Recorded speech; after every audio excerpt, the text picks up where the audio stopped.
अस्सलाम वालेकुम इन्वेस्टर्स। आज हम सक्सेसफुल इन्वेस्टिंग के जो बेसिक कुछ प्रिंसिपल्स हैं, जो बेसिक असूल हैं, उस पर बात करेंगे। और इसमें एक जो बेसिक प्रिंसिपल है इन्वेस्टिंग का, वो ये है कि buy and hold, do not try to time the market.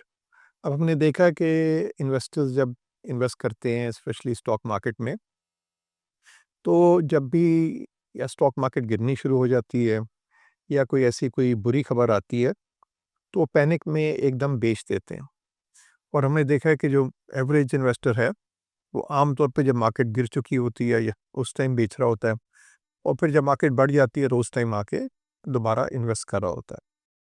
तो ये जो मार्केट को टाइम करने की कोशिश है कि अच्छा मैं अभी स्टॉक मार्केट में एंटर हो जाऊँ, अब निकल जाऊँ, ये एक्चुअली एक काउंटर प्रोडक्टिव, इसका फ़ायदा नहीं है। जो बेसिकली जो बेसिक प्रिंसिपल्स हैं कि आप स्टॉक मार्केट में इन्वेस्टेड रहें। अच्छा टाइम भी आता है, बुरा टाइम भी आता है, मगर आप स्टॉक मार्केट में इन्वेस्टेड रहें और पैनिक ना करें। अब इसकी अगर आप एग्जांपल देखें, तो अगर हम जनवरी 2001 से अब तक का टाइम पीरियड लेते हैं, तो तकरीबन 8900 डेज़ है। और अगर कोई इन्वेस्टर इस दौरान इन्वेस्टेड रहा फ्रॉम जनवरी 2001 टिल टुडे, और उसने ₹100 इन्वेस्ट किया था जनवरी 2001 में, तो आज उस ₹100 की वैल्यू बढ़कर ₹7400 हो गई। ठीक है? अब अगर यही इन्वेस्टर जो 10 बेस्ट दिन है जब स्टॉक मार्केट बढ़ी है, उस टाइम स्टॉक मार्केट में नहीं था, किसी वजह से पैनिक करके निकल गया था, अ, उस मार्केट को टाइम करने के चक्कर में निकल गया था, तो उसका जो रिटर्न है वो कम होकर ₹100 की वैल्यू ग्रो होकर तकरीबन ₹4000 हो जाती है। सिर्फ 10 अच्छे दिन मिस करने से जो वैल्यू है उसकी इन्वेस्टमेंट की, वो ₹7400 की बजाय ₹4000 हो जाती है। और अगर उस इन्वेस्टर ने पिछले तकरीबन 9000 दिनों में 20 अच्छे दिन मिस कर दिए, तो उस ₹100 की वैल्यू बढ़कर ₹2500 होती है, ₹7400 नहीं होती।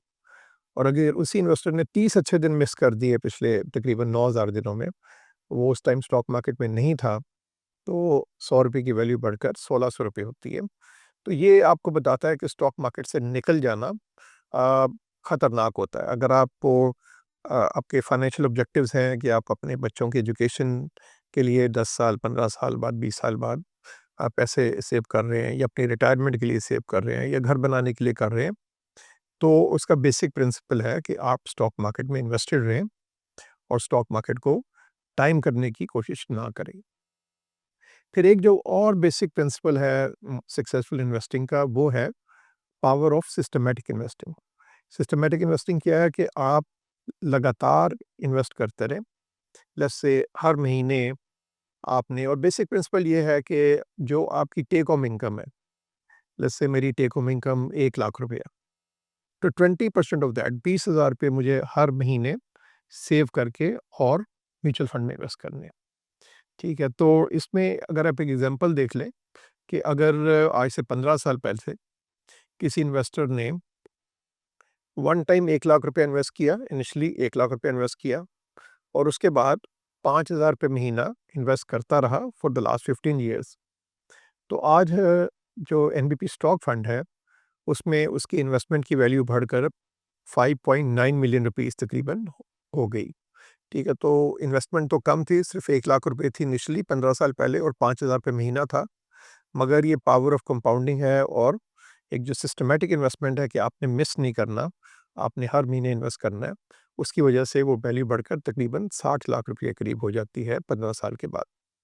यही अगर इन्वेस्टमेंट हमारा जो एनबीपी गवर्नमेंट सेविंग फंड है, लिक्विड फंड है, उसमें अगर इन्वेस्ट किया होता है, ये जो फंड है हमारा, ये बेसिकली रिलेटिवली सेफ फंड है। ज़्यादातर जो शॉर्ट टर्म गवर्नमेंट के ट्रेजरी बिल्स वगैरह हैं, उसमें इन्वेस्ट करता है, या double A and above rated banks में करता है। तो ये रिलेटिवली सेफ इन्वेस्टमेंट है वर्सेस द स्टॉक मार्केट।